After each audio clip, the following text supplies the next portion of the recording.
He's Howard Eibach, a former copywriter and creative director and the author of 2 books on the creative brief. And he's Henry Gomez, an ad agency strategist with over 26 years of experience.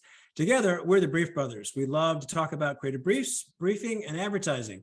We're back with another episode today, Henry, and our guest comes all the way from the upper left-hand corner of Spain, Galicia. Her name is Leticia Rita. She is the co-founder of HolaBrief.com. Let's join the conversation. Henry, we're back with another episode, and I'm really excited about our guest today. She's coming to us all the way from the upper left-hand corner of Spain, Galicia. So she's in a few time zones. She's in a few time zones ahead of us. Her name is Leticia Rita, and she is, I'm going to make sure I get this right, the co-founder of a website and a service called HolaBrief. So Leticia, thank you for joining Henry and me on the Brief Brothers. We're delighted to have you. I'm so excited to be here, guys. Thank you so much. I was just watching your YouTube videos, and I have to follow Mark Ritson, the guys from Better Briefs, and Patricia Shanez. So I'm a little intimidated, to be honest. No, you're in good company, because that's the exciting thing for me and Henry is that you offer something that I don't think I've seen anywhere out there, and that's what I want you to tell us about. What is HolaBrief? What is its benefits? How'd you get this thing started? Tell us about your website and what you're offering us. Okay, awesome. So HolaBrief is an online platform. It came to us about 4 or 5 years ago when my partner and I together were both ex-creatives, and we like to call each other. He's from Ogilvy, I'm from TBWA, but we've been through a bunch of advertising agencies in Spain. And it came about, like, as you would say, what broke the camel's back was basically a terrible briefing. And having suffered that through years and years of something that's been plaguing our career, and I think every creative's career, we just had enough. We're like, all right, we have to fix this. We have to do something because this is costing us money, burnout, mental health. And that's when we decided, all right, let's just put something together, like a type form or a form or something like that. And being very naive, we're like, yeah, I'll be fine. We'll just put it together, put it out there. It'll be easy, a couple of months, and boom, we're 4 years later. We're a small team of 10 together with us. So we have 8 people in our team. And basically what we're trying to take on is the miseries of a briefing. It's slowly expanding into client onboarding and a little bit of strategy too. But basically what we tried to do is break this plague that's been like attacking our career, especially for creatives and agency founders, especially the fact that briefings are terrible. We need to do something about it. They need to stop being stale work documents in a Google Drive somewhere hidden under 17 folders. And we tried to come at it by making it visual, collaborative, and also streamlining it to make it more efficient. I was actually watching the Better Briefs podcast that you guys are watching, and I love how, I'm not sure which one of the gentlemen said it, but something like $80 billion are wasted on marketing budgets, which is like, I'm sure it can like solve the crisis of some small country in Europe, or at least make a dent in the hunger issue that we're having. Like it's just mind-boggling to me. So basically we decided to come up with a platform that makes this process collaborative between agencies and agency founders and agency creative teams, and makes it collaborative between the clients. So actually we can make better work together without trying to kill each other in the process, which is sometimes I like to say that because clients are hard. Yeah, this sounds like it's a great idea. And you and I, you reached out to me sometime earlier this year. We've had this ongoing conversation about this. Tell us more about this exact platform. So you have something online. Is it like an existing template? Is it organic? Can you adjust it? Can you make it work for what you need, or is it set in place? How does it work? You can make it anything you want it. This is actually a discussion I think you and Howard we've had about the fact that we work with templates and you're kind of against templates, but I'll convince you why you should have templates. But basically, I'm not exactly against templates. What I'm against are relying on one template or believing that the template is the answer, where it's the answers. The template sets up a conversation is what I guess my argument. Exactly. And that's kind of what we believe in. If I were to kind of explain it in layman terms, it's a platform where depending on a little bit on how the agency works, depending on how confident they are with their processes and how easy they are or how well versed or how well they can manage their clients, it's an online platform.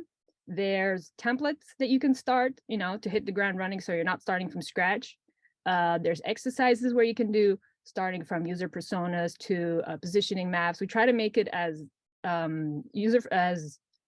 as visual as possible, because we've noticed that's something that really people appreciate, to make it user friendly as possible. So make it like pretty, because the people who are going to be using our tools are ex-creatives, and we know as ex-creatives, if something is unclunky and ugly, we're not touching it. Like, nope, we're not even going near that. And so we, through a series of exercises and modules and templates, we try to get the conversation going. We always try to get the client involved as soon as possible, so that the collaborative process is something that's done together.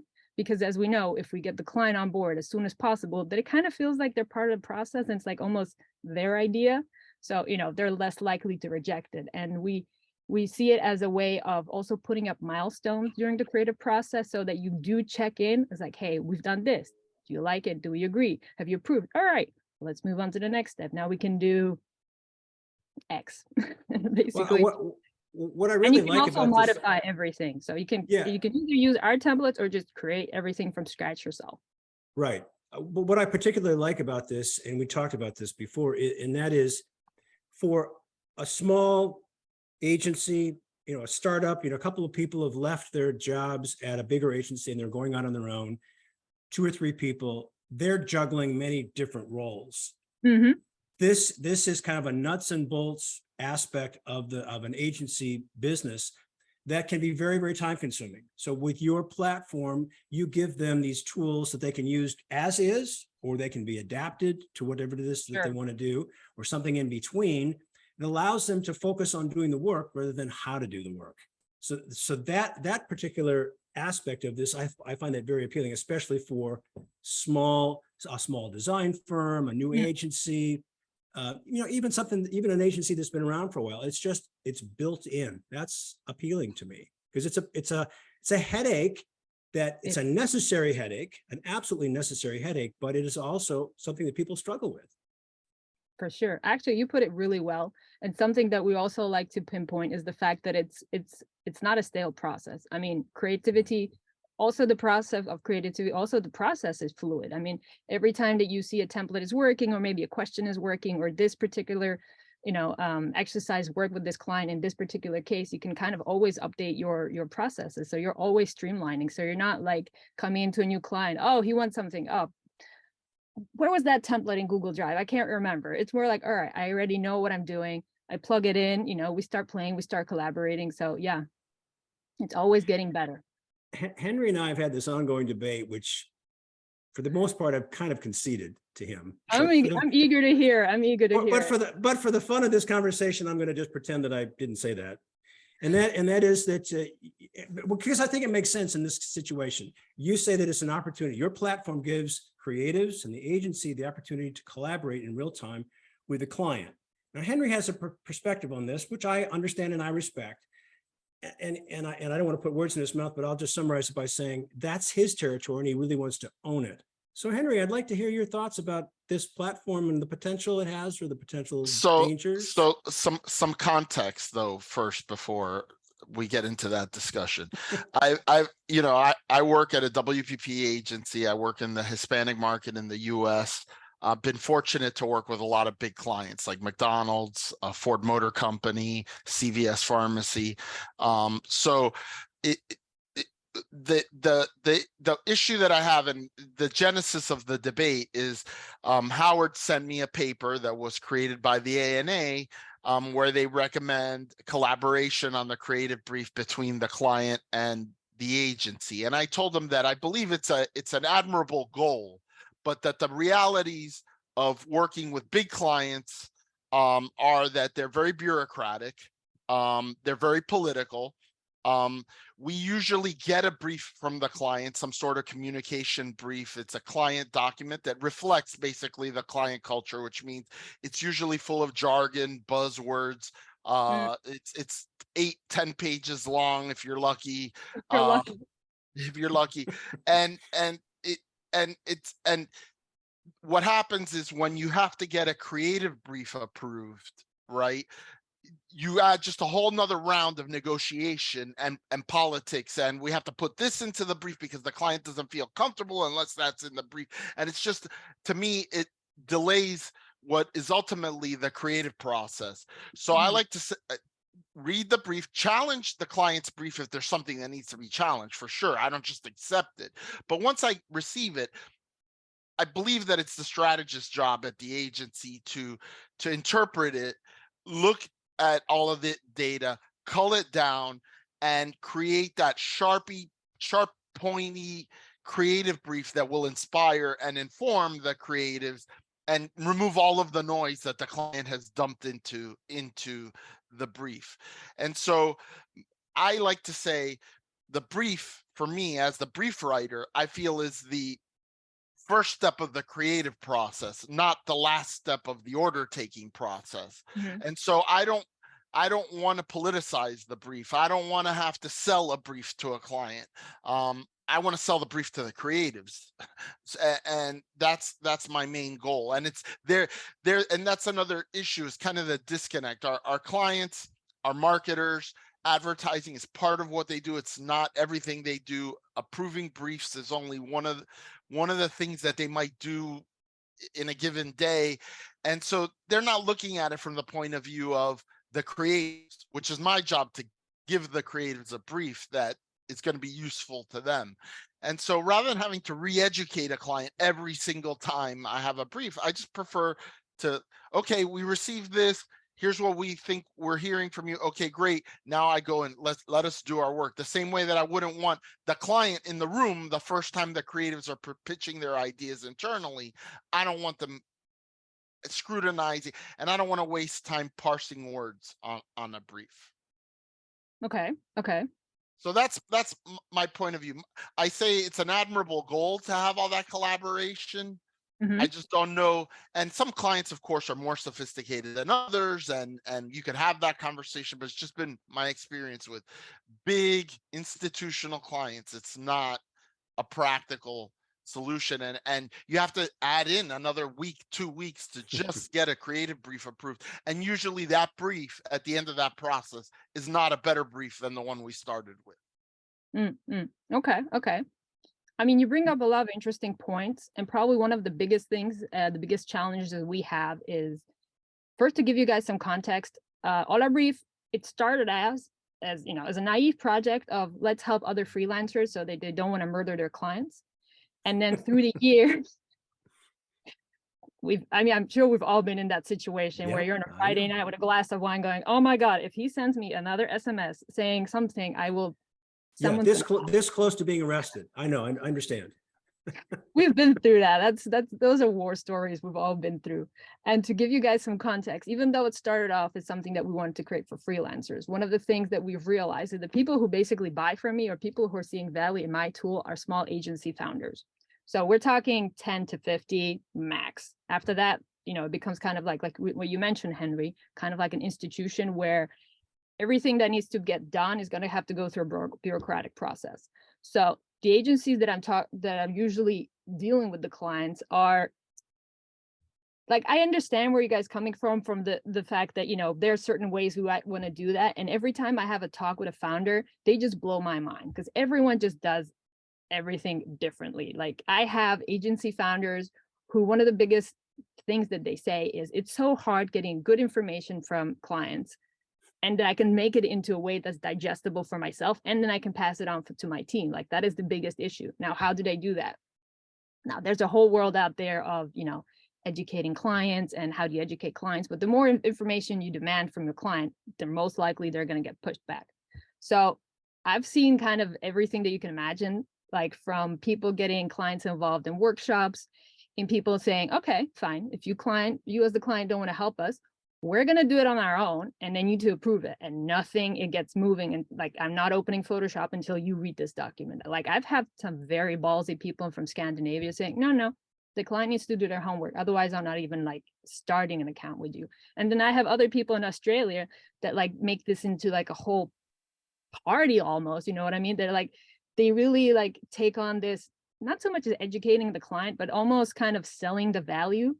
And this is kind of like the thing that I want to maybe point into this podcast, like the thing, like maybe the deep pain that I've realized between, especially my type of agency founders that I work with and clients, is the people who struggle with the most are the people who don't value this process and they don't want to ask money for it. But but it's also like two-way, because the client doesn't always appreciate it. So you need to educate them, yada, yada, yada. It depends on what kind of client you have. They're willing to accept that or not. But then the other side, we also have the agency who almost don't value it because they're scared to charge this process. Yeah. This whole briefing, they don't want to charge it. I have people who are like, no, like 20 grand up front. You need to do this. Otherwise, I'm not doing anything. So maybe the question of here is, why are we so scared to like charge for this process when we know down the line this is going to get like so much better quality work and so much like time saved and burnout? It brings up an interesting topic, because obviously the agency industry is very different than what it was when I got into the business in the 90s. And that's way different than what it was like in the golden age in the 60s. And, obviously strategy and dedicated brief writers and stuff is a relatively new phenomenon compared to the history of advertising. I mean, strategy begins in the 60s in the UK, it catches on in the States in maybe the 80s. And in the beginning, and it coincides with the shift from agencies being paid a media commission, right? Where whatever resources the agency threw at a client, it was their problem. They got paid on a media commission, to a fee for service type of relationship where everything has to be justified. Why do you need so many hours of art director? Why do you need so many hours of copywriter? Why do you need so many hours of account person? And the strategist is a person who's like a catalyst in the process, but whose work product isn't really tangible in the end result. I mean, it is tangible. A good strategy obviously can lead to less rounds of revisions or presentations. It can lead to work that is, on the first round right away is, something that the client is going to appreciate and buy and stuff like that. But it's kind of like you have to prove it, right? You have to say, well, this is what happens when we have a good brief and when we have a person dedicated or people dedicated to preparing before we begin work on an assignment, rather than just run out and start coming up with ideas and shooting from the hip, which is what you do when you don't have a good brief, right? Don't even get me started on that. Like, it's just ridiculous. It's just a waste of energy. I'm not sure you guys have it in the US, but here in the advertising agencies, you have to do like pitches where, for example, Barca will come to like 14 different advertising agencies in Barcelona, and they're like, okay, we want a new summer campaign. That's it. And then, of course, all these 14 advertising agencies are working us, the creatives, 3 days in a row, night and day. And we have to put out pitch. And it's like, all right, what do you want? Just hear all these ideas. Just maybe one of them will catch on. So that's not uncommon here, although I think some agencies are wising up. Although I just saw a post on LinkedIn yesterday, as a matter of fact, and I forget the client. It was a major brand that had just put out an RFP and said that we will pay you in 360 days. You have to accept our payment plan of 360 days. And the reactions on LinkedIn was flabbergasted. They were just all flabbergasted. So there's an evolving a reality here in some client agency relationships on compensation, and it's not necessarily good. So yeah. But I'm gathering from what you've said, though, Leticia, that you've had a good response, that you're having small, tiny to mid-size. Is mid-size too large? Is up to 50 people, you're saying, basically? I would say 50. And then we have some interesting cases where maybe a couple of marketing departments from like bigger agencies are kind of bringing it into their teams, because one of the biggest struggles I also have is I'm getting compared a lot to project management, and I'm not. And of course, marketing teams, how they are, they want to get stuff done. We need to put this, all right, you need to do this, you need to do that. And kind of what we believe in is like, no, let's what is it that you want from it? What is your goal? You need to ask these questions. And once you have that all done in HolaBrief and, everyone's on board, everyone's agreed to it, then we can go into project management. But there's like a whole sea of wonderful, discovery that needs to get done before that. Otherwise, it's going to be a recipe for disaster. But marketing agencies are finding us, but definitely 50, because like I said, the moment we go past 50, 60, I hit the bureaucracy wall. And also the person who's buying from me doesn't have the company credit card. And basically I've lost all power. Yeah. Right. So I think one of the benefits of what you're offering, from what I'm seeing, is standardization in it within an agency, right? So it's so that from project to project, there's an expectation of, this is what our brief looks like, this is the kind of deliverable that we can expect, rather than every project being just a one-off, like whatever the idea of the strategist is going to be for that brief. It's like, okay, there's a common language, there's a common a process, there's an expectation of what the brief is going to look like and who's going to participate and how, which I think is definitely valuable, like you said, for the cases that the cases that you've identified. It's, and I think a big part of it is, Howard and I lament a lot on the podcast the loss of training at agencies.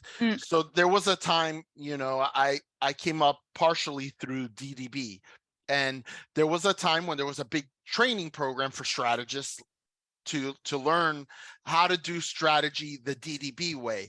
And it was a way of, again, standardizing, formalizing, so that everybody was kind of doing strategy the same way within a big multinational agency with and over time, that's kind of just lost. It's gone away. Like, agencies don't invest in training. You kind of just have to teach yourself, be mentored by your immediate supervisor, and within each office, within each office, the process, the strategy process, and the briefing process could be completely different. Miami office from New York office, from Chicago office, and that wasn't always the case. So I think, it speaks to the value of kind of this, we're all at least have a singular vision on what the briefing is. Definitely. And I do agree, consistency and getting things sort of into one central hub of the information, because one of the things I'm sure you guys have struggled with this in advertising agency is that information gets siloed. Like the accountant and the strategist and even the client, they all have different information. And one of the things that we're also trying to kind of fight is to have that kind of project Bible in one place, like where you can almost, like, first of all, refer to the brief whenever you need to. Maybe the creative needs to come back to it for some weird reason. Well, not weird reason, but hopefully they're referring to it several times through their creative process. But they have this place where they can go to. It's not some document lost somewhere, but it is the same way for the client. Like, oh, what did we talk about? Oh, it's right there. And actually, this was brought to us, the whole fact of consistency is, I'm seeing this trend, and I'm almost something I'm happy about, because strategist is not something that I had when I was working with advertising agency. Usually there was the account girl who was like doing the strategy for us. And lately what I've been seeing is creative directors are, I don't know if it's something that people have just had enough, but they're kind of turning to strategists. And I don't know if it's maybe almost kind of like, look, I've had enough of dealing with bad clients. I'm just going to do the strategy, and then I'll, do the creative work, with my small team. But I am seeing a lot of creative directors turning into strategists, and What's old is new again. Yeah, I would argue that in the golden age, the David Ogilvies of the world, the Bill Bernbachs of the world, they were creatives for sure, but they were very strategically, they weren't presenting ideas just because, oh, this is a creative idea. They were businessmen, and they understood, either intuitively or through training, what a businessman problems are. And so they had a way of translating that into a creative solution. And I think that, again, one of the trends that we've seen since the golden age of advertising is kind of this specialization where creatives are just, creative oriented and they're about art and copy, and they don't think in terms of business. And I think that's one of the reasons for the rise of strategy or strategy departments and strategists, account planners, whatever you want to call them, has been because we've become so specialized. Somebody has to live in both worlds. Somebody has to take the business problem and translate it into a creative problem, and then take the creative solution and explain to the client why it's going to solve the business problem. And I think the it's client just, needs to understand it. yeah. And so I think these things have evolved over time out of necessity because of other changes within the way that the industry works. Like I said, going to fee for service, change certain things, going to, having, having creatives that aren't necessarily a Bill Bernbach or a David Ogilvy who think in terms of business, but are just, Yeah, I actually see that a lot, Henry. We've talked about that, where in the trainings that I do, I sometimes hear from creatives saying, I just want to know what they want me to do. Oh no. Yeah, I mean, they've been No. so, I don't know what the word is, They've beaten been turned to down. order takers and pixel Yes. pushers, and it's Right. just so sad. Some recognize that's what's going on and they push back, but others are just saying, just tell me what it is that you want and I'll deliver it. And that's in part, I think, either a refusal or an inability to think strategically. I mean, Henry's absolutely right. Not every creative is a strategic thinker, but there are those who are strategic thinkers who don't speak up. And I think that's the shame. yeah. The other thing I wanted to, hang on a second. I want to ask you this, Leticia, have you seen on some of the people who are reaching out to you that they are calling this document something different, or they're saying, do you have this kind of brief and that kind of brief? And the reason that I'm asking is that in the last couple of weeks, I've seen discussions on LinkedIn about multiple kinds of briefs that they use, that strategists use for their projects, and it baffles me. It's like a creative brief is a creative brief is a creative brief. And well, there's a campaign brief and there's an idea brief and there's a strategy. It's like, well, Henry and I did a whole podcast on this topic. What are you seeing? All right. Well, I see three things. First of all, I'm primarily dealing with USA, UK, Australia. They all call it different. They all have different systems. They all have, I've heard of someone calling it like who was it? I think someone in Australia called it a playback deck, which I was like, what?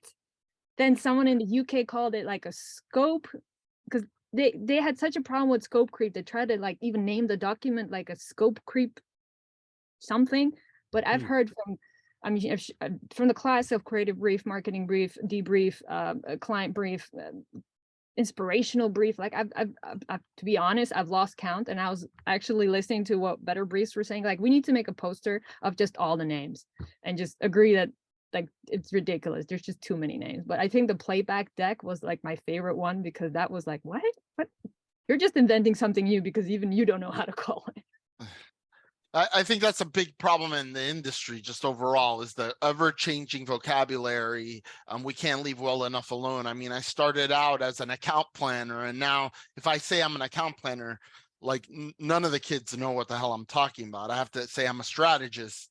And there's, you could argue account planning, that had its challenges too, because I would say I'm an account planner, and then I would get calls from the media all the time, and they're like, oh, you're a planner, right? I'm like, yeah, but I'm not a media planner, I'm an account planner. Oh yeah.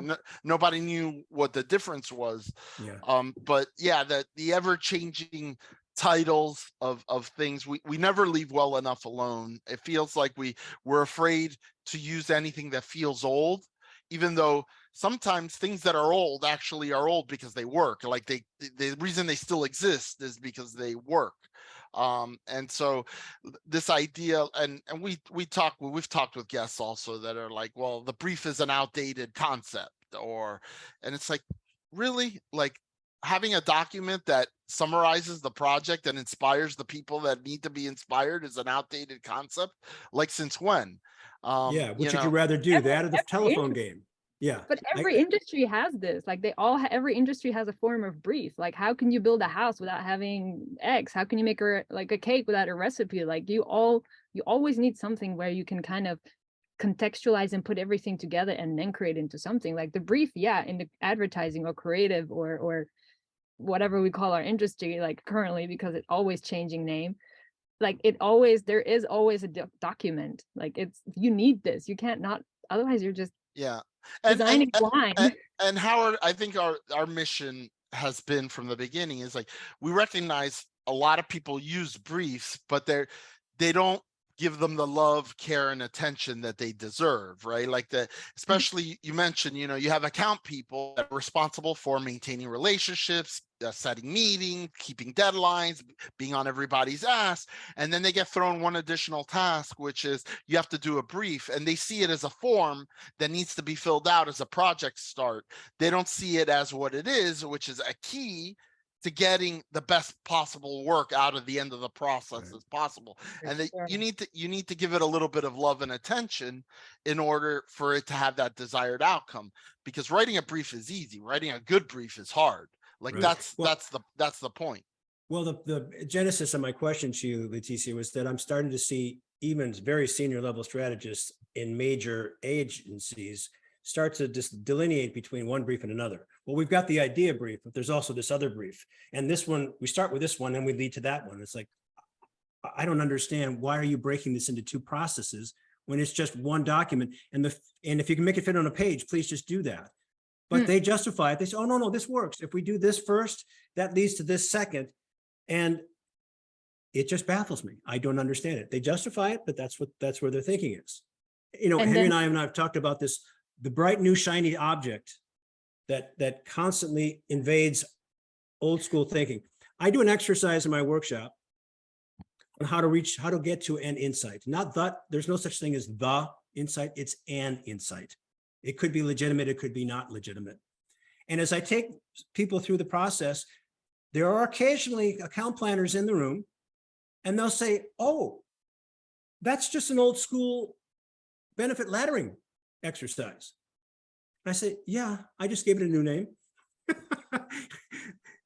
But it's old school. And I just bring it back with a new name because it works. It gets from confusion to clarity. I use it as an exercise to get to what's the emotion we're trying to put, what's the emotional button we're trying to push. There are only a handful of emotions.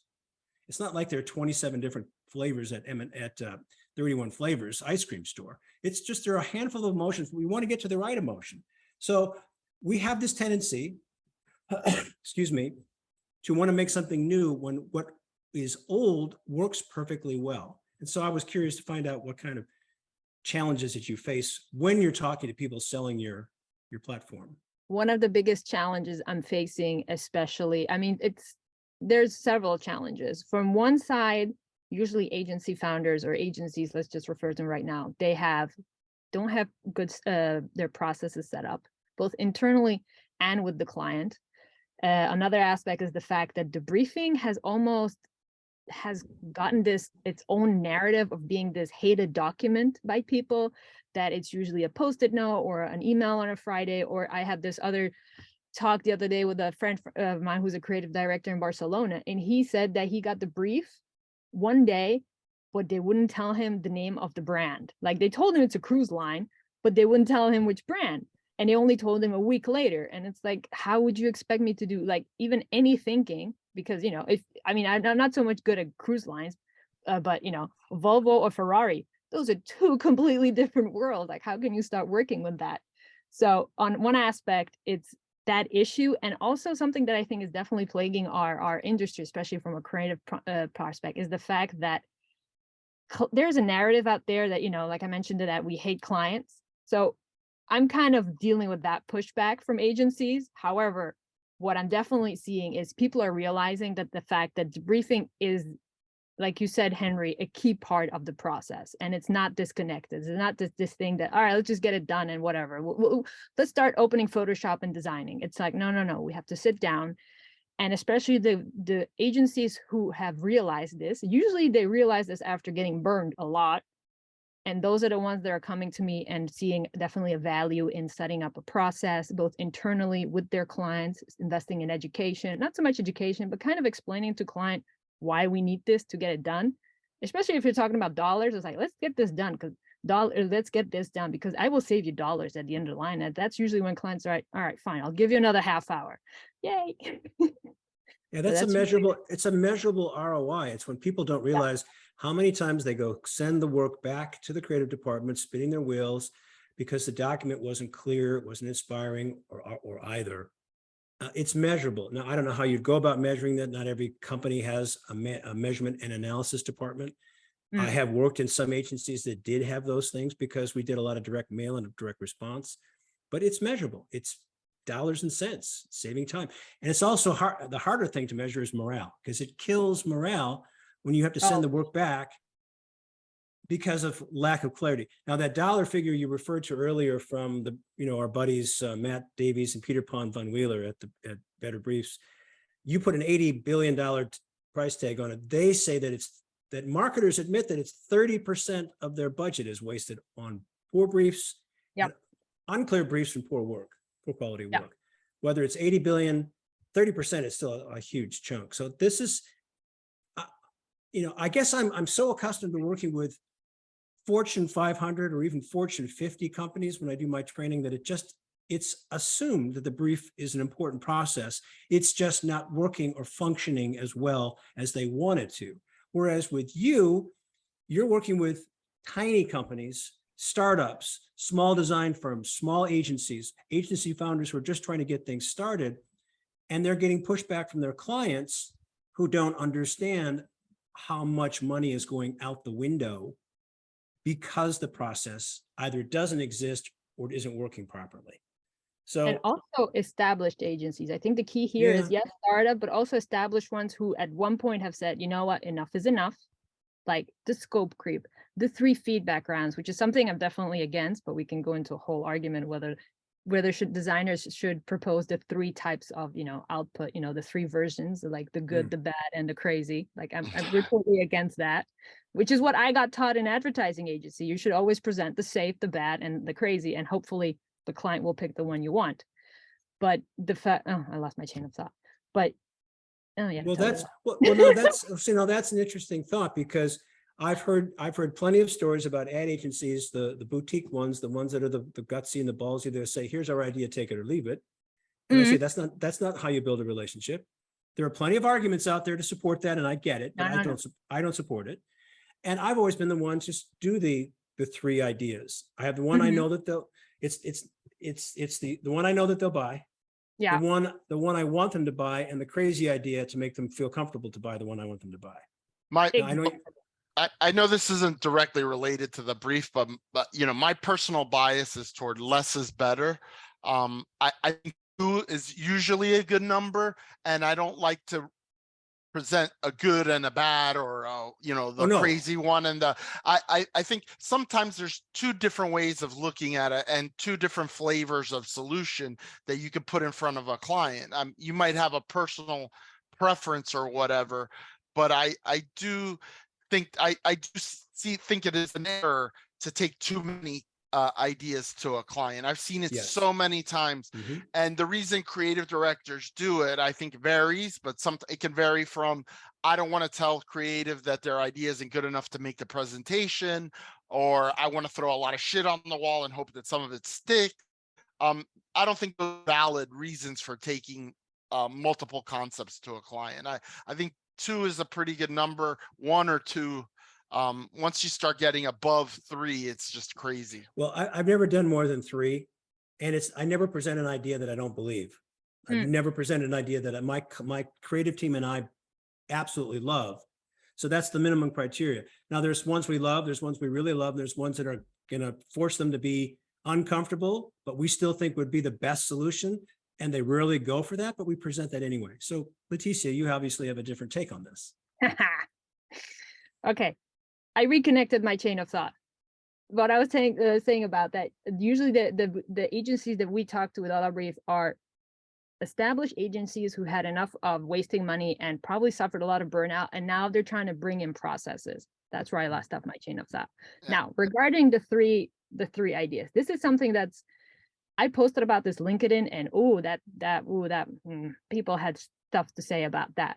But what I believe in is I mean, I touched a nerve, which is good. I mean, that's what you want from the algorithm. No, you want, you want things to be spicy.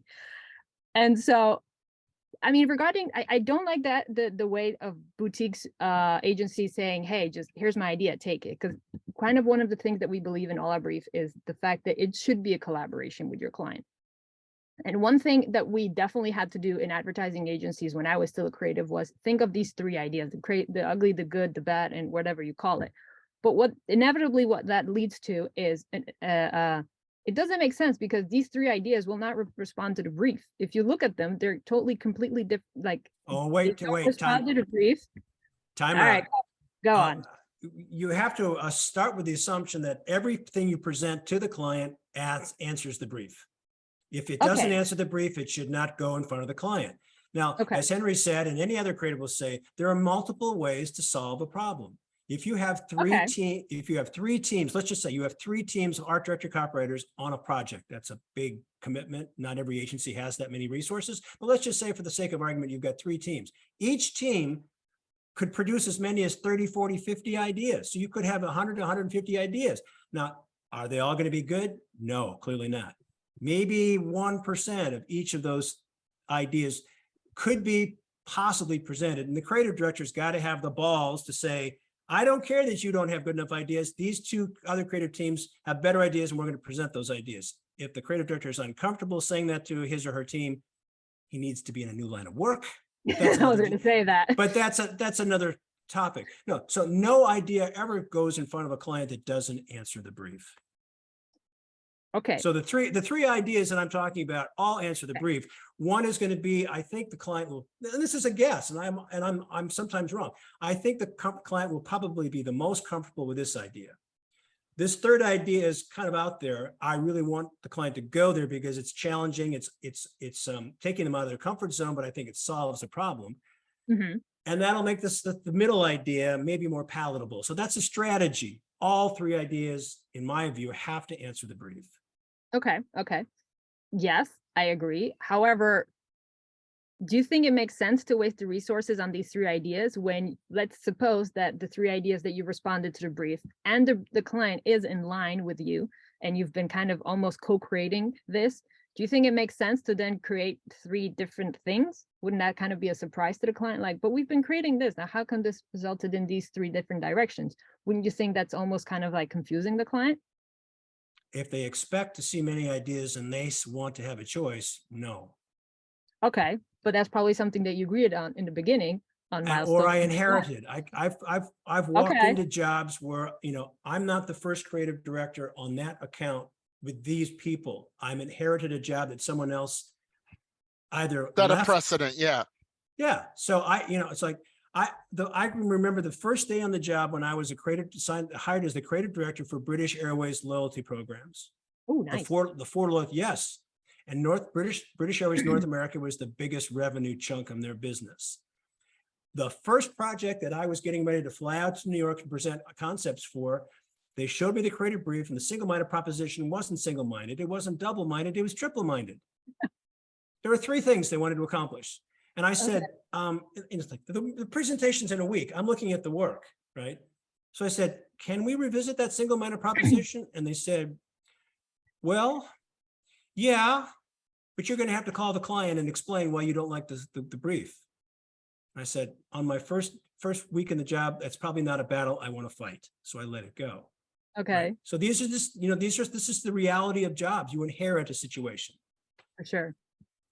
And with different clients, it's different things. Like you mentioned, some clients do want to see 3 versions because they already want to see variations. But then you go into this whole world of, is maybe the client using the creative process to test out, things that he doesn't know all the time.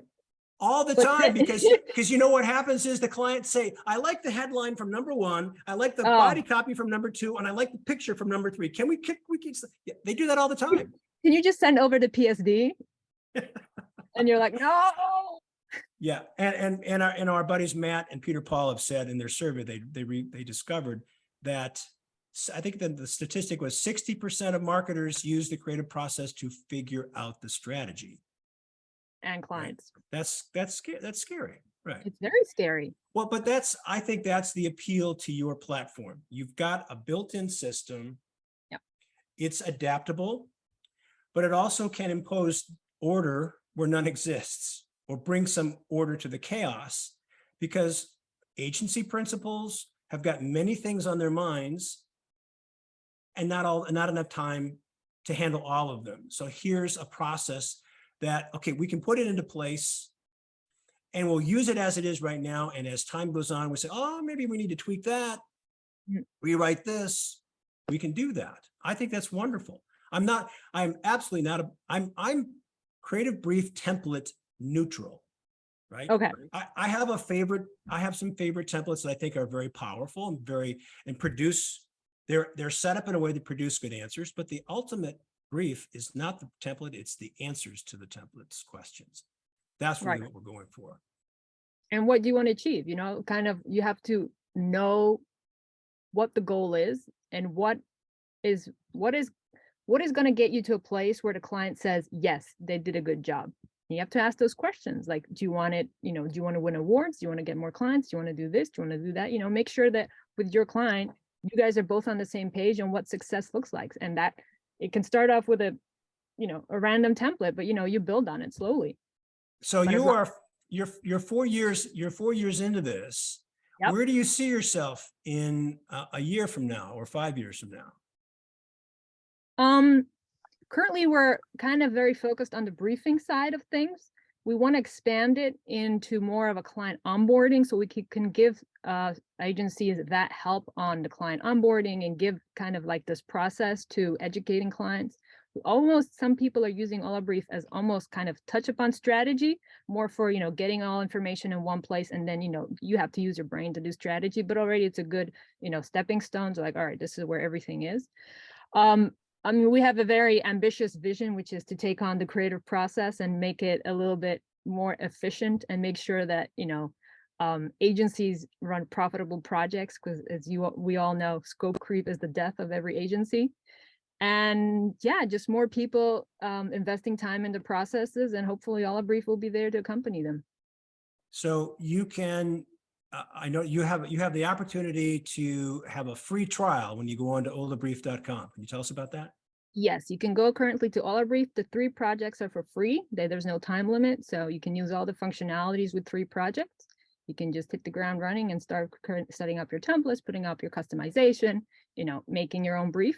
And if you want to find out more, you can book a demo with me. And also on the top, we just recently launched a scorecard where you can see if you're losing money with your briefing process and get evaluated. Yes. Wow. Is that like a proprietary algorithm or something like that? A proprietary algorithm? What do you mean? How do you measure that? How do you measure whether you're actually saving money?